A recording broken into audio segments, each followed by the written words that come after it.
Hey guys, welcome back to my channel. How are you all doing? I hope you all are doing great. Welcome back. Today's video is a story time. Welcome. If you're new here, my name is Justina. I am a mom of three, and in here we like vlogging. So welcome. Anyway, today's video is a story time kind of video, and this stuff happened last year, summer in Nigeria. So we traveled last year to Nigeria. Me and the kids went last year to Nigeria to visit. So on the day this story happened, we took the kids out to the beach.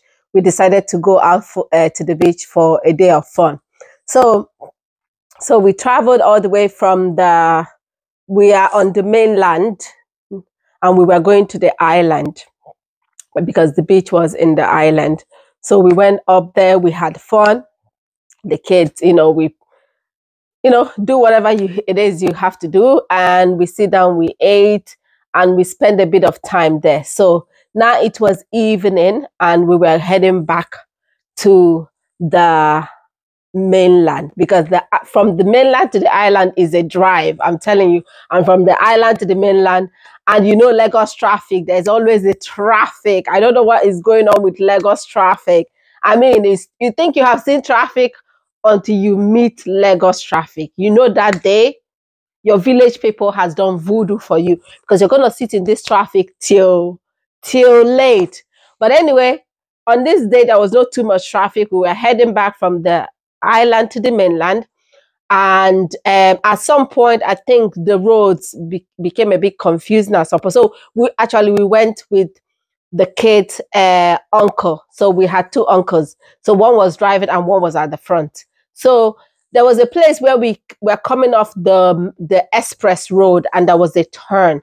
So the uncle did not know whether, because the road was not saying anything. The road was not, some of the road don't tell you, can you enter? Is it one way? Is it straight? Is it going down? So the uncle was looking, and thank God there was a police person at the beginning of that road. There was a police person with a police uniform at the beginning of that particular road that we wanted to turn into. So the uncle ended up asking him, he said, "Oh, can I go in here? Is it a one way, or am I okay to go in?" And the man was like, yeah, you can go in. So we went in, driving. Oh, so let's say we have come to the middle of that road, and all of a sudden there is two people, a bike man. There's a bike man that is the one riding a bike, and there's a man at the back. So two grown men.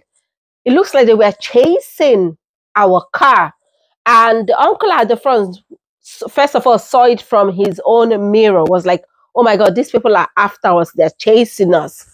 Now, at this point, we don't know who is these people. And if you're in Nigeria, when somebody's chasing you, run. If somebody's chasing you, you can't stand there like, who are you? No, because at this point, they can be anybody. They have no uniform on. We don't know if they are police or army or secret agency, whatever. We don't know who they are.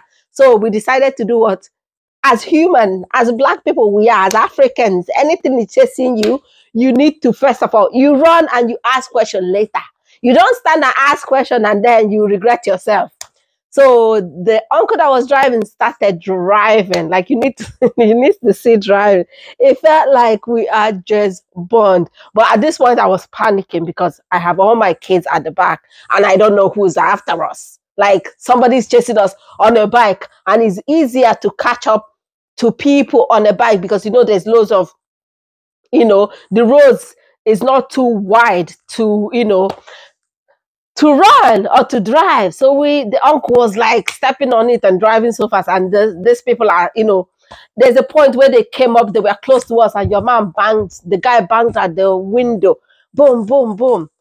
And then we were driving, and then we finally came out from that street, and we came out from that street like this, and we are heading up, and then they came around with their bike to the front, and then the uncle has to reverse very fastly back and start heading up down. Now, we still don't know who these people are, but all we are trying to do is run for our life, escape, escape, escape. So as we were heading down, so we're now heading, we have come up because the road we entered is there's a couple of shops, okay, and then we turn around. It's like what we are heading now is residential area where people live, but is not, because in Lagos there's a rich area, there's a normal working class area. So I will call it normal working class area, because the rich area always have like big houses, gate here, gate there, da da da da. But this is just a normal working class area. So we are heading down, and as we are heading down, people park their car side by side, so it was tight to drive. And this is why they're chasing us with bike. Actually, bike is the easier transportation in Nigeria. They have like bike transportation, which the government has tried to ban a couple of times. I don't know if they still have it. I know the Lagos state one they still have it a bit, because people still use bike. Actually, I saw people using bike. People still use bike transportation, because if you want to go a place faster, you use bike, because of the roads and the traffic. So bike is always easier to maneuver. So as we were, it does not matter how fast we're trying to get away, they are still right behind us, because the bike is faster to chase people on. So we came up, so we're on this stretch road, and there's another turn, but it's a place where people live. And the uncle's like, I'm gonna go in there. Like, if they're trying to kill us, let them catch us where people live. At least people can come out and help, kind of a thing. So he put his head there, and when he put his head there, there's cars like this, so it was tight. So he kind of scraped some people's car as he was trying to get inside there. And then people started hearing the commotion and started coming out. So people that live in the street where we just turned started hearing what's going on, and they came out. So what we didn't notice is that when we turned that street, the bike chasing us stopped on top of the other road. He didn't want to come inside that street with us. But we were not standing to look whether he was coming or not. We were just trying to, run away from these people. So we turn in, and all of a sudden, because people are now wondering, what is chasing you? Like, why are you driving like a mad person? You cannot come inside people's area where they live, driving like a lunatic. And they are worried. Who are you people? Are you, So they came out, shouting like, what are you doing? And we're like, somebody's chasing us. So the two uncles telling them that somebody's chasing us, So they came out. So the men that is living around that area came out. Even the one that came out without a shirt went and put shirt on, came out. And the ones that still in were, everybody came out. And then the two uncle packed. And then they came out, the two uncle at the front, they came out and went to talk to the men that live in the area, because they're a bit upset. Of course, if I'm the one, I'm going to be upset. How do you come inside where people live, driving like a mad person? But we were running away. We were running out, like we were trying to escape, basically. So they came out, and the two uncles started explaining to them that there's these people chasing after us in the bike. So they were coming out to find out what was happening, and why are we running, and why are we driving like a mad person. So the two uncles that were with us went out to explain to them what was basically happening, why we were running off. So it's when they started talking to the men, and the man was like, it's them police.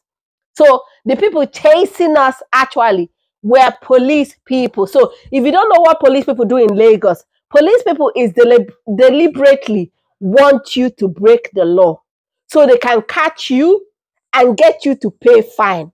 Now, there's a couple of police people. There's one they call LASMA. If LASMA ever catch you, your day will finish. LASMA will use less your day. Like, I will tell you another story. Not today. There's another LASMA story.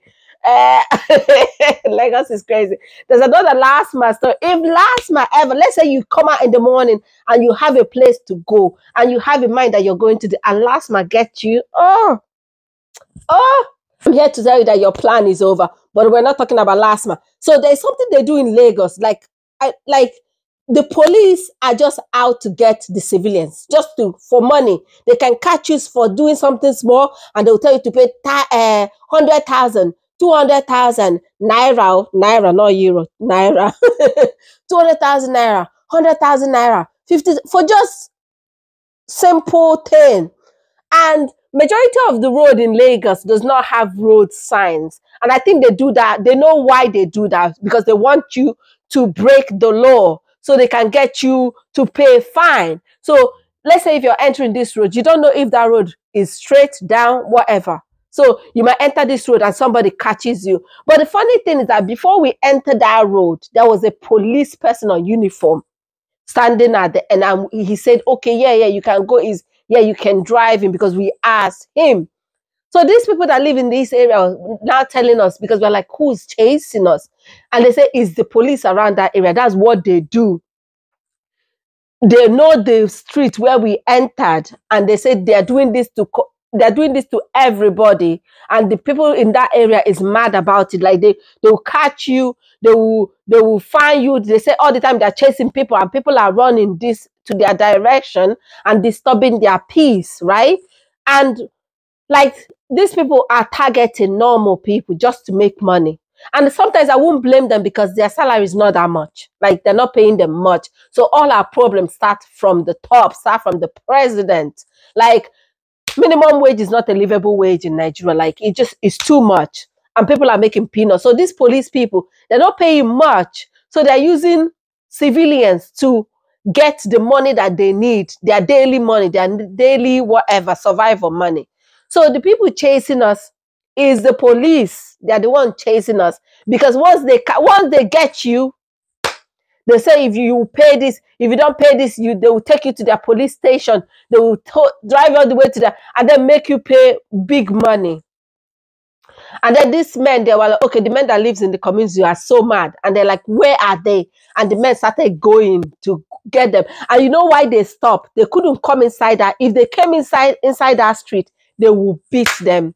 There's a guy that lived there that said, oh my God, he's waiting for one of them to come inside this street, that they will kill them because of what they have done him. They caught him with his car and they took 200K off him for minor. It's not even a big offense, minor offense. Like, you did a minor offense, they want to take all the money. And they forget that the civilians as well are struggling as well. This is normal people that has normal salary. They're also struggling, trying to survive in this Nigerian economy. You guys know, with the way the dollar is going, and madness is running everywhere. People are just trying to survive. Like, it's hard. And then the men, they went out they all put on their clothes. Some of them took something. Let's go get this idiot, and beat the shit off them. And when they stopped on top of them with their bike, they were waiting. But then when they saw this man coming out in group, you see the way they reversed their bike and they drove off. And the man was like, yeah, come here, come. They couldn't. They just ran away, because they would beat them mercilessly before any of their colleagues come to save them. They would have killed them, because what they are doing to civilians is armed robbery. Like, these people are criminals. The police are becoming the criminals. And then when we came in there, I was panicking. Like, I was like, oh my God, because I don't know what was going on. I was shaking. Like, I was like, but this is typical Lagos. There's always drama. This is typical Lagos. And then when we drove in there, there was a pregnant woman in the house that came out, because she saw that I was she saw that I was a bit panicky. And the woman came out, she sat down, she brought her sis, she sat down, and then she started talking to me, and me and her started chatting. I think because her presence made me, relax. And then we started talking, The kids were at the back, they were relaxed, and they were, watching or playing whatever on their games. And me and her just started talking, and the men were just out sorting it out. So when all this commotion has finished, and the stupid people, the two stupid people has drove away, and the men were waiting for them to see if they will come back with anybody. They didn't come back at all. And there's a guy that lives in the compound there. He has a bike. He has his own motorbike. He said he would drive around the area and see if they are lingering or hanging around waiting for us to come out. So he drove around and came back, and he did not see them. And he said there's another road he's going to take us out from, so we will not meet them again. So he he said when we're ready to go, he would take us through another road. So when everything was settled and we settled, there's somebody we scratched his car. We settled him because he need to fix his car. And then the nice pregnant lady that was with me and her was chatting along. I kind of decided to, just gift her a little bit of money so she can, I said, she didn't want to take her. I was like, just because she's pregnant. I was like, when are you doing? He's like, next month or whatever. And then I gave her a little bit of money. I said, use and buy something for the baby. And she was like, oh, no. I said, it's okay. You can have it. I feel like normal people are the nicest human being that you can meet. Like, normal people are genuinely people, because I feel like if this would have happened in the rich area and you drive like a madness inside I don't think anybody will care what's going on with you. Like, I don't genuinely think that they will come out and fight for you. But normal people are always out there to fight for you and to help you out. So I gifted her a little bit of money and she thanked me for it. So the guy that had the bike now drove us another way out. She drove he went out of his way. I'm not joking. There's a way he took us, and we went this is like a good 30 or 20 minutes drive out, and then he brought us to the express road. And then the uncle at the front decided to give him as well with a little bit of money, and he was like, no, and he was like, no, yeah, just take it, and he took it. And then we went on our way and we came home safely without any problem. But I feel like majority of the issue that we are having in Lagos, LASMA and police. Like, if you wake up in the morning and you're going somewhere with your vehicle, just pray that you don't bump into LASMA or police. Like, I feel like bump into any other person, but LASMA and police, they will even LASMA is the worst. LASMA is the worst. They will fuck up your day. Like, they will make your life as as miserable as ever. Anyway, that was how that day went. And then there's another encounter with LASMA. LASMA.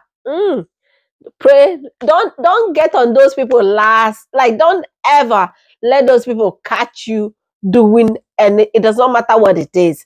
It does not matter what it is. Don't let them catch you.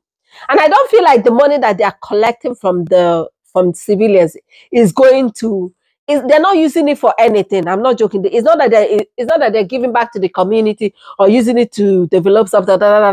It just bribe it. They take it and they share it among themselves and they eat it. And I feel like if we as a nation can get our bribery and corruption in check, we have solved half of our problems, because this is how our leaders are squandering money and not giving accountable to whatever they're doing with money.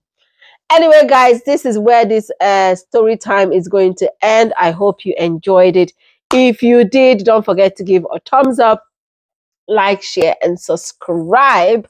And I will see you all on my next one. Thank you. Bye.